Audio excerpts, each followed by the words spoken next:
अब यहाँ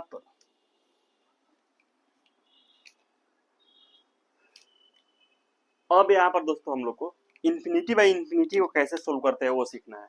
यानी कि इन्फिनिटी बाई इन्फिनिटी में जब दिया हो तो इस तरीके के क्वेश्चन को हम लोग कैसे सोल्व करते हैं।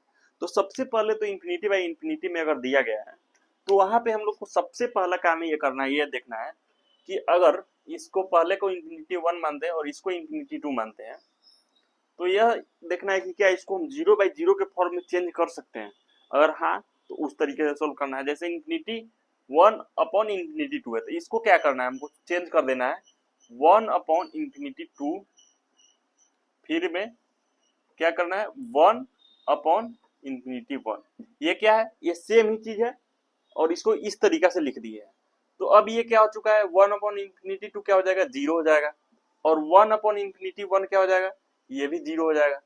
और जब 0/0 फॉर्म में आ गया तो जब हम लोग जो पहले सीखे थे 0/0 फॉर्म को सोल्व करने का जो 5 तरीका, रेशनलाइजेशन, फैक्टराइजेशन, फॉर्मूला, एक्सपेंशन या एल हॉस्पिटल, अब 0/0 फॉर्म में आ चुका है तो उसमें से कोई भी एक तरीका लगा के उसको क्या करना है, हमको सोल्व कर देना है। या अगर क्या हो कि एक और तरीका है इसको सोल्व करने का, वो अब हम लोग आगे सीखते हैं। तो अगर इन्फिनिटी बाई इन्फिनिटी का फॉर्म है और अगर पॉलिनोमियल फॉर्म में दिया गया है कोई भी पॉलिनोमियल, तो उसको सोल्व करने के लिए हम लोग यहाँ पे क्वेश्चन लिखते हैं। तो क्वेश्चन है सबसे पहला कि limit x tends to infinity है और x² minus 4x plus 5 upon में x³ माइनस 3x² और प्लस 2x है। तो इसको हमको क्या करना है, सोल्व करना है।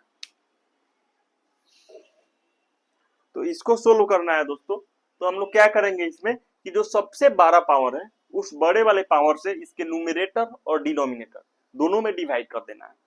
तो जब इसमें सबसे बड़ा पावर x³ है तो x³ से क्या करना है, ऊपर और नीचे डिवाइड कर देना है। डिवाइड इसलिए कर रहा है कि जितना भी टर्म जो है वो ज्यादा टर्म क्या होगा 0 हो जाएगा। तो जब x² को x³ से डिवाइड करेंगे तो फिर यहाँ पे माइनस 4x को x³ से कर देना है, फिर प्लस 5 को x³ से कर देना है और नीचे क्या हो जाएगा x³ को x³ से कर देना है, फिर माइनस 3x² को x³ से कर देना है, फिर प्लस 2x को क्या करना है x³ से कर देना है।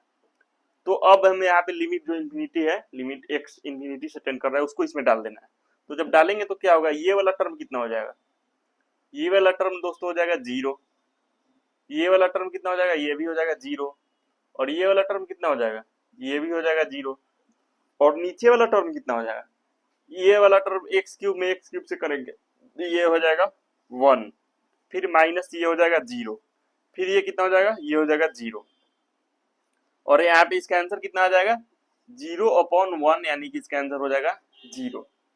और यहाँ पे हमको एक चीज और सीखने के लिए है कि अगर क्या होता है कि अगर ये वाला टर्म अगर ऊपर रहे और ये वाला टर्म नीचे रहे तो ये नीचे वाला क्या हो जाता है ऊपर हो जाता है, ऊपर वाला नीचे, और यहाँ पर क्या आता है, यहाँ पर आता है 1/0, तो इसका आंसर हो जाता है इन्फिनिटी। और एक और कंडीशन यह है कि यहाँ पे भी सेम पावर रहता है, जैसे यहाँ पे x² वाला था यहाँ पे भी सेम पावर रहता है और नीचे भी सेम पावर रहता है। तो उस केस में इसका वैल्यू क्या है कि एक कांस्टेंट वैल्यू आता है, यानी एक रेशनल नंबर या एक इरेशनल नंबर, कोई रियल नंबर आता है इस केस में। जैसे अगर इसको x³ कर दें, क्या करें दोस्तों इसको x³ कर दें, तो जब इसको x³ कर देंगे तो यहाँ पे भी क्या आ जाएगा, यहाँ पे आ जाएगा 1, बाकी यह 0, बाकी यह भी 0 रहेगा और इसका आंसर क्या आ जाएगा 1/1, यानी कि 1 आ जाएगा।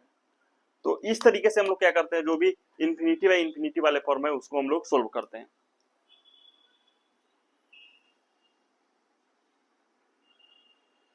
अब हम लोग इसको क्या करते हैं, साफ करते हैं और आगे हम लोग 0 इंटू इन्फिनिटी वाले जो इंडिटरमिनेट फॉर्म है उसको कैसे सोल्व करते हैं वो सीखेंगे।